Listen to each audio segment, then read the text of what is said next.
7 বছর আগে ইউটিউব দেখে শসা, টমেটো, বেগুন, মরিচ ও বাঁধাকপি চাষ শুরু করেন কৃষি উদ্যোক্তা রমজান খান। পরে তার সাথে যোগ দেন তার অন্য 2 ভাই। এখন 3 ভাই মিলে মাসে আয় করছেন লাখ টাকা। নড়াইলের কৃষিকাজে 3 ভাইয়ের সাফল্য এখন এক আলোচিত বিষয়। তারা এলাকায় এক অনুকরণীয় দৃষ্টান্ত। চাকরির পিছনে না ছুটে 3 ভাই মিলে বাড়ির পাশের জমিতে কৃষি খামার করে মাসে আয় করছেন লাখ টাকা। নড়াইলের কালিয়া পৌরসভাধীন ঘোষপাড়ার তরুণ উদ্যোক্তা রমজান খান প্রায় 7 বছর আগে কৃষি খামার গড়ে তুলেছিলেন তিনি। 7 বছর আগে শসা চাষের মধ্য দিয়ে কৃষিকাজে নিজেকে যুক্ত করেন। মাধ্যমিকের গণ্ডি না পেরোতে পারলেও কৃষিকাজে দেখিয়েছেন চমক। এই কৃষিকাজের সাথে জড়িত আছি। আমি প্রথমে এমনিভাবে কৃষিকাজ করতাম, তারপরে ইউটিউব দেখে আমি আধুনিক পর্যায়ে কৃষিকাজ করি। প্রথমে আমি শসা থেকে কৃষিতে আসলাম, মালচিং দিয়েই শসা করলাম। ভালো ফলাফল পাওয়ার পরে তারপর আমি চিন্তা করলাম যে আগাম কি জাত করা যায়। তারপরে আমি আগাম টমেটোর চাষ করলাম। এই যে এখন আমি বাহুবলী জাতটা করেছি, মনে করেন আগাম মালচিং দিয়ে করার পরে দেখা যাচ্ছে 180 থেকে আমি বেচা বিক্রয় শুরু করেছি। তারপর যদি কোনো সমস্যা হলে আমি কৃষি অফিসে যোগাযোগ করলে তারা আমাকে সর্বোচ্চ সহযোগিতা করে যতদূর সম্ভব। দেখা যাচ্ছে শুধু টাকা পয়সা দিয়ে তো সহযোগিতা না, তারা চাষাবাদের যদি কোনো জায়গায় ভুল থাকে এগুলো আমাদের শিখেই। তারপরে দেখা যাচ্ছে এই টমেটোর সাথে সাথী ফসল হিসেবে কি চাষ করা যায়, সেই জন্য বাঁধাকপি চাষ করা শিখেছে। যে ওই সাথী ফসল হিসেবে বাঁধাকপি চাষ, সেটা আমি 80 টাকা থেকে শুরু করেছি বেচা বিক্রয়। সে এখন শেষের দিকে হয়ে গেছে পাতাকপি, তবে টমেটোটা এখনো আলহামদুলিল্লাহ আছে। আর এবার 10 বছরের ভিতর এবার টমেটোর দাম ব্যাপক ভালো যাচ্ছে। এই কৃষি খামারের সাথে যুক্ত হয়েছেন রমজানের আপন বড় 2 ভাইও, যাদের মধ্যে প্রবাসী এক ভাইও আছেন। 50 শতকের এই কৃষি খামার থেকে খরচ বাদেই প্রতি মাসে আয় হচ্ছে প্রায় 1 লাখ টাকা। সুদবিহীন ব্যাংকিং এর আত্মশুদ্ধির পথ এনআরবিসি ব্যাংকের ইসলামিক ব্যাংকিং আল আমিন। ইলাহি খান রমজান ভাইয়ের বড় ভাই। আমি দীর্ঘ 12 বছর বিদেশ থেকে এসে আমি ছোট ভাইয়ের সাথে সাথে আমি কৃষিকাজে যোগ দিই। বিদেশ থেকে এসে ছোট ভাইয়ের সাথে সাথে কৃষিকাজে যোগ দিছি। কৃষিকাজে যোগ দিয়ে আমি বেগুন চাষ করেছি পয়লা এসে।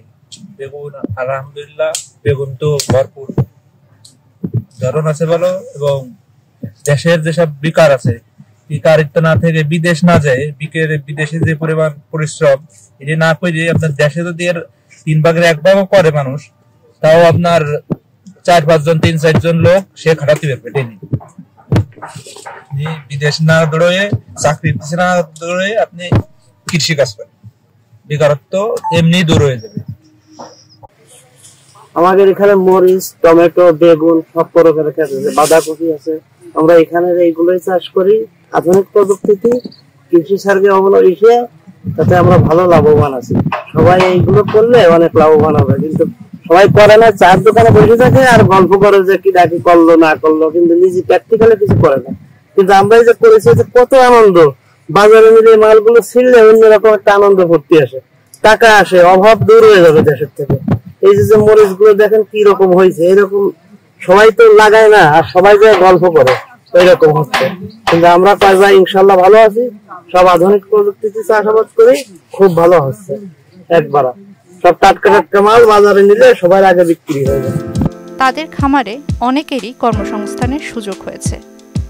তাদের সাফল্যে অনুপ্রাণিত হয়ে বেকার যুবকও এই ধরনের কৃষি খামার করতে আগ্রহী হয়েছেন।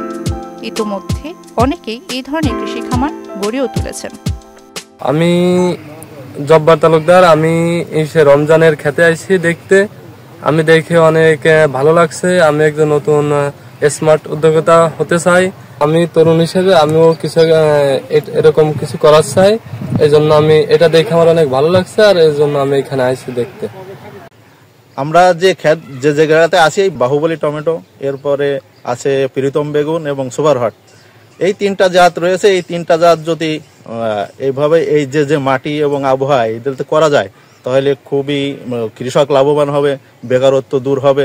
ঠিক আছে, এটা যদি আধুনিক পদ্ধতিতে করা যায় তাহলে অবশ্যই এই এলাকার বেকারত্ব দূর হবে, এবং যে আপনার বিদেশ যে মানুষ অনেক অপচয় করে আবার লস করে ফিরে আসে, এগুলো থেকে মানুষ আসলে বেঁচে যাবে। মালচিং পদ্ধতিতে চাষাবাদ করায় এসব ক্ষেত খামারে সরাসরি কোনো কীটনাশক ব্যবহার করা হয় না জানিয়ে এই কর্মকর্তা বলেন, কৃষি বিভাগ সবসময় সহযোগিতা করছে। আমরা যেখানে বর্তমানে দাঁড়িয়ে আছি এটা ঘোষপাড়া পৌরসভার 1 নম্বর ওয়ার্ড। এখানে যত কৃষক এরা বর্তমানে আধুনিক পদ্ধতিতে সব কৃষি চাষ করে। আপনি বর্তমানে কৃষকদের সবচেয়ে বড় যে অসুবিধাটা সেটা হলো আপনার নিরাপদ সবজি। এই নিরাপদ সবজিটা কিন্তু আপনি সব জায়গায় খুঁজে পাবেন না। এই নিরাপদ সবজিটা আপনি 100% এখান থেকে বুঝে নিতে পারবেন। দেখবেন প্রত্যেকটা ফসল কিন্তু মালচিং এ করে।